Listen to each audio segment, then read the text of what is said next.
तो हेलो दोस्तों, तो स्वागत है हमारे स्टडी नीतीश क्लासेस चैनल पर। तो जैसे कि हम लोग देख रहे थे कि भौतिक में पढ़ रहे थे प्रकाश का परावर्तन। देखिए आज भी हम लोग पढ़ने वाले हैं प्रकाश का परावर्तन। ज़्यादा से ज़्यादा ज़्यादा से ज़्यादा 3-4 वीडियो और चलेगा और ये जो चैप्टर है ये द एंड हो जाएगा। इसके बाद अगला चैप्टर चालू करेंगे।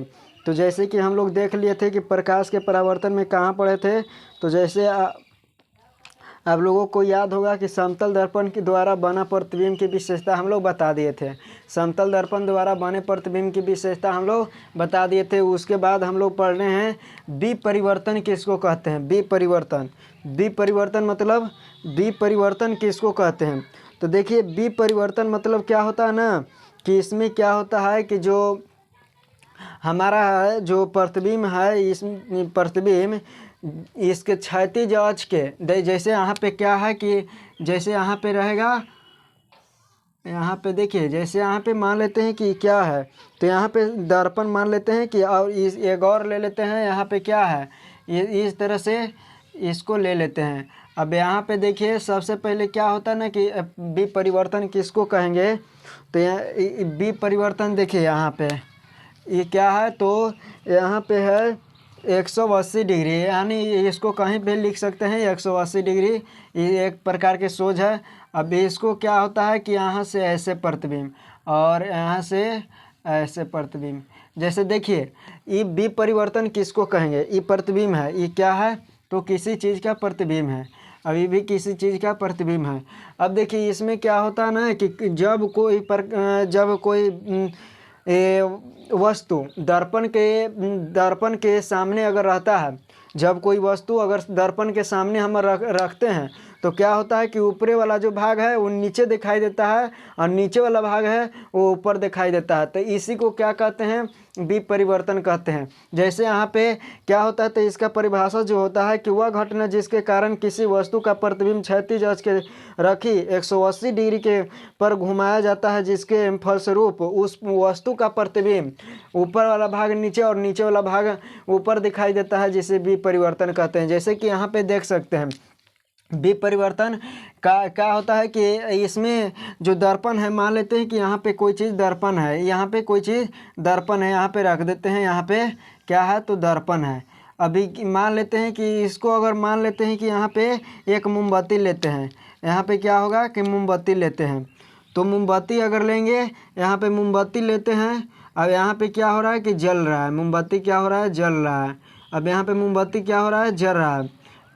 जैसे कि आप देख सकते हैं यहाँ पे मोमबत्ती जो है जल रहा है। अगर प्रतिबिंब में क्या इसका प्रतिबिंब क्या होगा, तो यहाँ पे इस तरह से होगा, यहाँ से ऐसे दिखाई देगा, यहाँ पे जलित इस तरह से दिखाई देगा, यानी इस तरह से दिखाई देगा। यहाँ जैसे कि आप देख सकते हैं ये क्या है दर्पण है, यहाँ पे दर्पण है।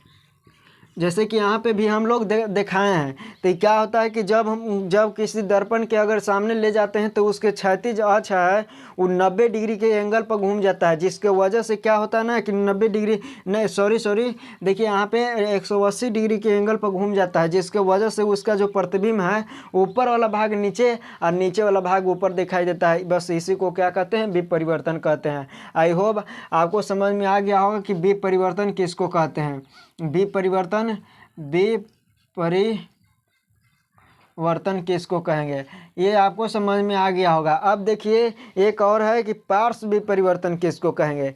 पार्श्व विपरिवर्तन जो कि हर कोई दर्पण में लागू होता है, हर कोई जैसे हर कोई की बात नहीं कर सकते हैं, एक दर्पण में ये हमेशा लागू होता है। पार्श्व विपरिवर्तन क्या होता है कि हम लोग जैसे हम मान लेते हैं कि दर्पण है, तो दर्पण में हम लोग यहाँ पे क्या करते हैं कि जैसे हम लोग खड़ा है तो यहाँ दर्पण है पीछे, अब इसमें हम दाहिना हाथ उठाएंगे तो इसमें क्या होगा कि इसमें भी दाहिना हाथ तो उठाएगा, लेकिन इधर से अगर में हम क्या करेंगे कि इसमें अगर दाहिना उठाएंगे तो इसमें दाहिना उठाएगा, लेकिन अगर हम लोग सामने देख कर कहेंगे, अगर इसमें हम लोग सामने अगर कर रहे हैं और यहाँ पे हाथ उठा रहे हैं दाहिना, तो उसमें क्या होगा कि हम लोग के दिखाई देगा, अगर उसको एंगल से देखेंगे तो उसमें क्या दिखाई देगा बायां हाथ दिखाई देगा।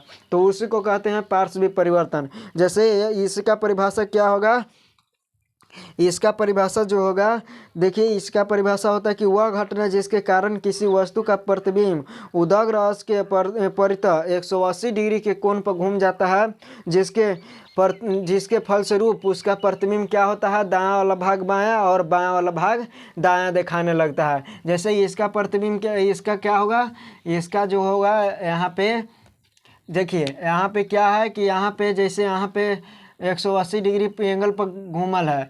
अभी क्या होगा कि यहाँ पे इसको करेंगे, यहाँ ये इस तरह से ये एक प्रतिबिंब है, अब यहाँ पे ये एक प्रतिबिंब है, तो इस तरह से हमारा प्रतिबिंब दिखाई देगा। बस इसी को कहते हैं पार्श्वी परिवर्तन कहेंगे। जैसे आप लोग समझ चुके होंगे कि विपरिवर्तन किसको कहेंगे। अब देखिए यहाँ पे विपरिवर्तन का जैसे हम लोग क्या करते हैं कि समतल दर्पण, जैसे समतल दर्पण में आप हमेशा मुँह नाक देखित होंगे, इसके वजह से बाल उड़ झाड़ित होंगे, तो देखित होंगे कि क्या करते हैं कि हम लोग दहिना से झाड़ते हैं ना, तो उसमें